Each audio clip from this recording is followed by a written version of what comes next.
अब मैं आपको बताना चाहूंगा, कई बार लोगों को देखा जाता है कि उन्नति करने योग्य हैं, लेकिन फिर भी उन्नति उनकी नहीं हो पाती है। क्या कारण होता है? ये प्रश्न महात्मा विदुर से धृतराष्ट्र ने पूछा है कि उन्नति करने के लिए क्या करना चाहिए और किन कारणों से मनुष्य की उन्नति और विकास रुक जाता है। विदुर जी कहते हैं 6 चीजें ऐसी हैं जो मनुष्य की उन्नति में ब्रेकर बन जाती है। आज ये स्पष्ट आपके सामने कर रहा हूं विदुर नीति से। खड़ दोष पुरुषेणे हातव्याम भूत मिच्छिता अतिनिद्रा तंद्र भयम क्रोधम आलस्यम दीर्घ सूत्रता। विदुर जी कहते हैं कि राजन, जिनको अति नींद आती है, जो कुंभकर्ण को भी सोने में पछाड़ सकते हैं, ऐसे लोग उन्नति करना चाहते हैं, प्लानिंग बनाते हैं कि बहुत कुछ करूंगा, सवेरा होगा तो कमाल कर दूंगा, लेकिन अधिक सोने की आदत के कारण सवेरा तो हो जाता है पर उनकी आंख ही नहीं खुलती है और टाइम निकल जाता है, वे जहां के तहां खड़े रह जाते हैं, उन्नति नहीं कर पाते। यदि उन्नति करना चाहते हो तो समय पर जागना भी सीखो। कितने लोगों को बचपन में मां जगाती थी, अब शादी हो गई तो उनकी पत्नी जगाती है, और बेटे पैदा हो गए तो बेटे जगाते हैं। तो उनसे पूछो तुम खुद क्यों नहीं जागते, तो कहते हैं धक्का खाने की आदत हो गई है, अब कोई धक्का मारता है तभी जागता हूं। ये क्या हाल है? कानपुर में मैं था, कानपुर बहुत बड़ी सिटी है उत्तर प्रदेश की, औद्योगिक सिटी है। एक छोटा सा बच्चा सड़क किनारे सुबह सुबह 5:30 बजे खड़ा था, थैला लेकर, उसी के घर में ठहरा था। तो मैंने कहा बहुत जल्दी आगे क्या बात है? बोली मेरी बस आ रही है। केवल और केवल उस बच्चे की उम्र 8-9 साल होगी, अकेले खड़ा था। तो हमने कहा डर नहीं लगता? बोले डर किस बात का? कोई डर नहीं, कटर कटर बातें करता था। तो मैंने कहा कि कहाँ जाना है? बोले स्कूल जाना है। स्नान हो गई? बोले तो बहुत पहले हो गई। नाश्ता? बोले कंप्लीट, और साथ में भी नाश्ता है, मेरे टिफिन है। मेरी माँ ने कहा है कि बस में बैठकर जाओ, मैं रोज जाता हूँ। तो हमने कहा क्या बनना है? बोले ये नहीं सोचना है क्या बनना है, माँ ने कहा है पढ़ाई में टॉप करना है, फिर जो बनना है सब बन जाओगे, तो मुझे पढ़ना है बस। कितने विद्यार्थी कल्पना करते हैं कि मैं आईएएस बनूंगा, पीसीएस बनूंगा, इंजीनियर बनूंगा, लेकिन किताब खोलकर पढ़ते ही नहीं है, क्रिकेट खेलते रहते, सीरियल देखते रहते हैं, और सबसे कहते रहते आईएएस करूंगा, आईएएस करूंगा। अरे आईएएस तो अलग ही रह जाएगा, जो हो वो भी नहीं रह जाओगे। याद रखना, ज्यादा कल्पना मत कीजिए, आप अपने फाउंडेशन को मजबूत कीजिए और पढ़ाई चालू कर दीजिए, मन को एकाग्र कीजिए, तो आईएएस भी बन जाओगे, पीसीएस बन जाओगे। और ये मन में बहुत कल्पना करोगे, अर्निंग को देखोगे, लर्निंग नहीं करोगे तो फेल हो जाओगे। केवल पढ़ने में दिमाग एकाग्र कीजिए, टाइगर बना लीजिए, क्या हमें पढ़ना है। विद्यार्थी जीवन तो साधना का जीवन है। साधु और विद्यार्थी में कोई खास अंतर नहीं होता, खाली कपड़ों का अंतर होता है।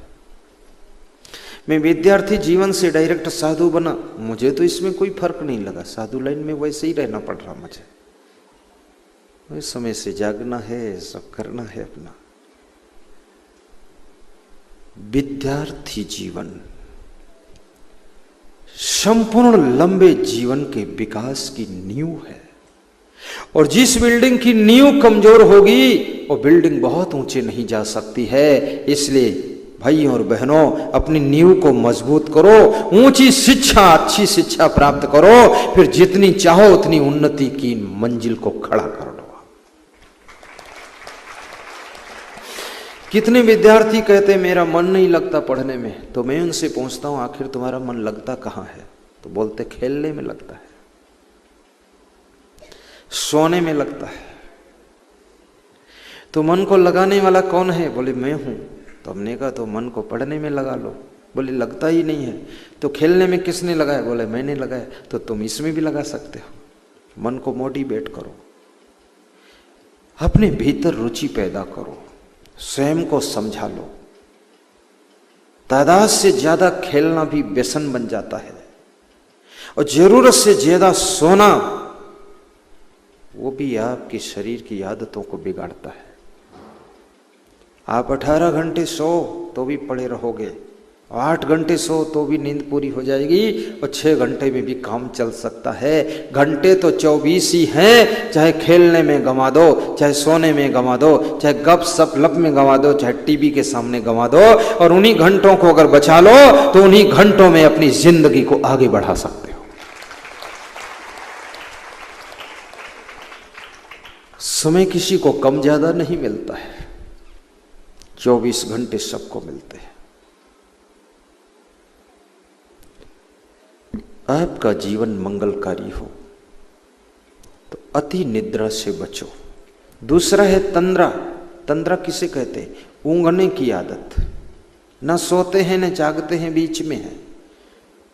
थोड़ा सा फिर आँख खोल दिया, जम्हाई ले रहे हैं, मुंह खोल रहे हैं, सुस्ती है, उदासी है। जरूरत से ज्यादा खाने से चेहरा उदास रहता है।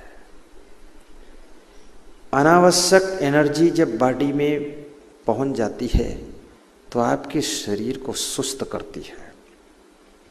हमारे आश्रम में एक डॉक्टर आता है तो मैं उससे बोलता हूँ दूध पी लो, बोलता है फिर पी लेंगे। हम कहते फल खा लो, बोले बाद को खा लेंगे। तो मैं कहता हूँ चलो डॉक्टर साहब एक पेड़ा खा लो, बोले अगले दिन खा लेंगे।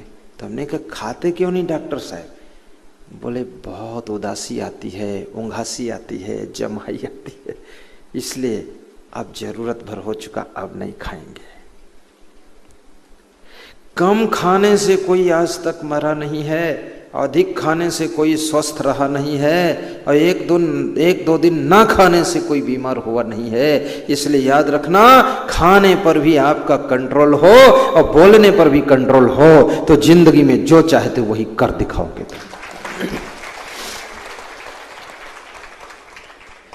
ये जबान पर कंट्रोल।